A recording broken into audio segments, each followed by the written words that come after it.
Hello YouTube, Dave here again. It's been a couple weeks since my last upload, and I do apologize for that. I try to keep things as regular as possible. I just wanted to let you know what was going on and do another quick little video at the same time. So basically, I normally record my videos on Sundays, and not this past Sunday, but the one before that, I got called into work from 4 p.m. until midnight, so that kind of threw my schedule off. I didn't get a lot of sleep the night before, so I was kind of slept through the day and then ended up going into work. This past Sunday that just went by, or actually I guess starting on this past Friday that just went by, which was May 15th, I ended up getting really sick actually. I've had a fever of over 100 degrees Fahrenheit for 3 days straight at this point. And it's just, right now, it's come down on its own to about 99.8, so I'm hoping that it kind of goes away. I mean, I had a few moments today where I felt fine. I felt like everything was good, and I was finally getting past it. And then about an hour later, I just felt like garbage, and it's been kind of off and on. So I do apologize. I'm going to look to record some videos tomorrow. I want to get back into my series of the D&D classes. Just a quick note on that. For the time being, I plan on skipping over the monk and going to the paladin. There's a few reasons for it. The biggest reason is I'm just not a big fan of the monk class. And I found that my enthusiasm for sitting down and reading all of its abilities and comparing it to all the editions wasn't really as strong as it was for some of the other classes. It's just a personal thing. It's my own opinion. I've always preferred the more European style feel to D&D, and part of it may be because I started with 2nd edition where the monk wasn't in the player's handbook. But I just never really liked the class personally, so I'm going to cover it, but I'm going to skip over to the paladin. And I guess technically I could say that I want to do the classes in the same order they appear in the 1st edition AD&D player's handbook, because in that one, the monk actually was at the last class. So, I'm going to get to it, but I'm going to skip it for now because, otherwise I don't have the drive to do it. And I do apologize to all the people who love the monk, and it's just not for me. Aside from that, I'm also going to start up my series of videos for players. I actually had a couple of videos already recorded for it, but I wasn't really happy with the way they turned out. And I feel like I could do a better job. And there was actually something that completely escaped me until I looked at the recording.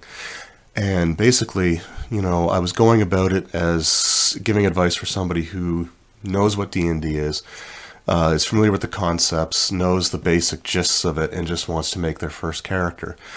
And, it's definitely a good video to have, and it's one that I am going to redo.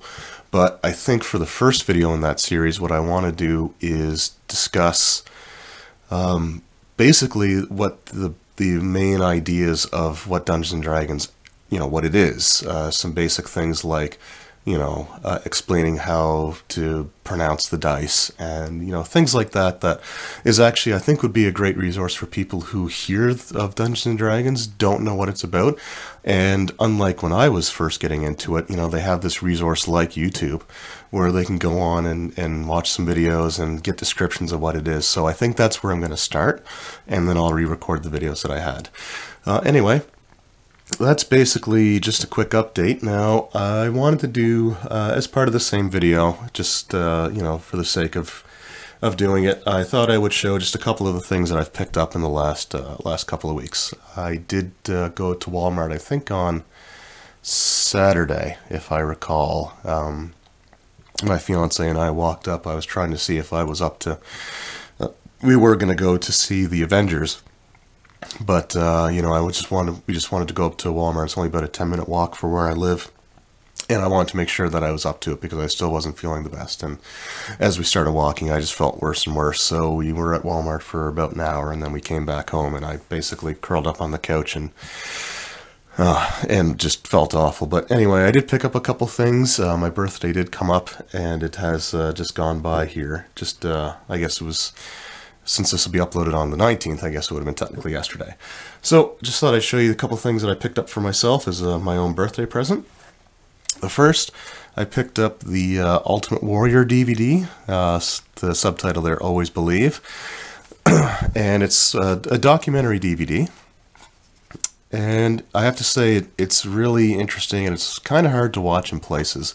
For those of you who don't know, The Ultimate Warrior was a huge superstar back in the late 80s, early 90s. And, there was some issues with the Warrior and WWE. And, he was gone for quite some time. He came back for the Hall of Fame for WrestleMania 30.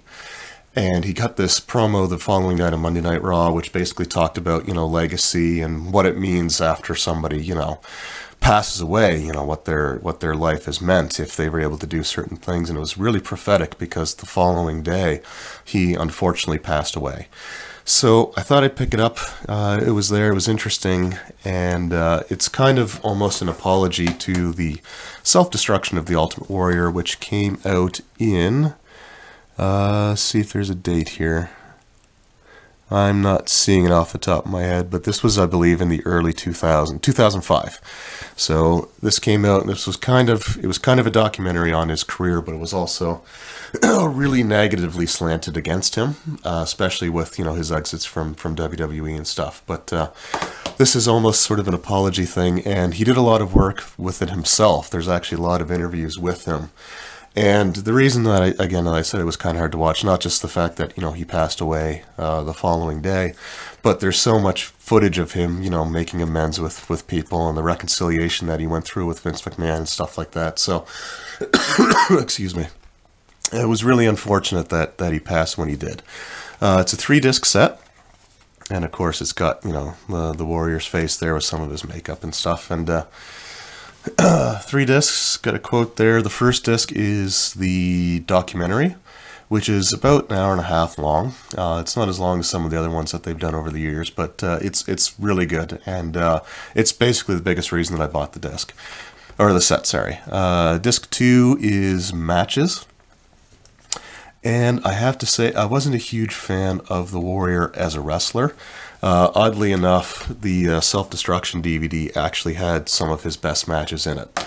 But this one here, there's a lot of matches on the second disc, but a lot of them are, they're fast. And it was kind of, the way things were back in the late 80s, early 90s, where you had the big names like Warrior and Hogan, who basically get beat on for a little bit, and then they'd make their big comeback and they win. Or in the Warrior's case, there are a lot of matches where, he just basically wins in 30 seconds. So there's not a huge variety in the matches, but there's some interesting ones there, like the match he had with Papa Shango and Isaac Yankem, who became Kane later on. And the third disc is basically, it looks like promo segments. I actually haven't watched any of this one yet. But based on the descriptions of them all, I would say that they're kind of promo segments, interview segments. There's a couple there, looks like from WCW, so it'll be interesting to see. If they have his first one, excuse me, where he came in and kind of rambled about his match at WrestleMania 6 with Hulk Hogan in front of a WCW crowd. But anyway. I picked this up. I enjoyed the DVD or the documentary. Not as big a fan of the matches, and I haven't watched any of the promo segments yet. I don't know how many of them I'm going to, but it was worth it just for the documentary alone. And the other thing that I picked up is just to complement my figure collection, my collection of Ninja Turtles figures specifically. And this is one of the ones there, it says Nickelodeon. It's based off of the actual Eastman and Laird, I believe it was Mirage Comics. I hope I have that right, but this was like the original design of the Ninja Turtles from way back in '84, I believe it was. And this is Leonardo, always my favorite. So it was $9.97, which is about the maximum, $10. It was really as much as I want to spend on figures. But this was just so cool, I had to have it. I mean, it's another Leonardo, and there's some nice detail there. It's kind of got some markings on the shell that I think is supposed to look like comic book shading. And there's some, looks like some scars and stuff on it there. It has the skinny neck and the turtle tail. It doesn't come with a whole lot. Just basically it has the katana blades, and that's pretty much it. And of course, it does have the red bandana. And for those who only know the newer series, when the Turtles were originally designed, the comics themselves were black and white, but the cover art, when it was in color, they were all wearing red. And when they did like the later reprints where they actually put them in color, they still had all the Turtles wearing red. And the first NES game, Ninja Turtles game, actually had all the Turtles with red bandanas on. And I always thought that was weird at the time until I kind of learned more of the history. But this is just a really cool figure. It does look like it has quite a bit of articulation to it, but again, it's going to stay in the packaging. It's just going to be a kind of a display piece to my my growing collection. I don't know how many more of these I want to get. I just kind of want to focus on Leonardo's. If I can get the main Turtles, then I'll probably do that. But I'm not as worried about getting the other ones as just having Leonardo because he's my favorite. But I thought, why not compare him to the other ones that I have? So just do a quick side by side. So this is the one from the 2012 Turtle series from Nickelodeon, which is actually a really awesome series. If you haven't seen it, I'd love to start watching it again. I kind of wish it was on Netflix here in Canada, but it's not, unfortunately. So there's that Leonardo there, and then of course, again, there's the 1988 version. Of course, this is just a reproduction, classic collection that came out a few years ago, but this is what the original Leonardo looks. So again, just kind of an interesting comparison.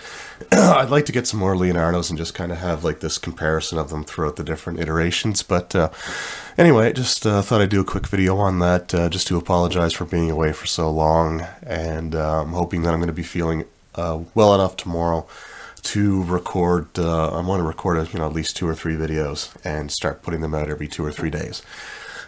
As you can tell, I still have a cough, and I'm trying not to do it too much in the video, so I do apologize for the times that I have. But anyway, I just wanted to give a quick update, and hopefully I'll be back into regular videos in the next day or so.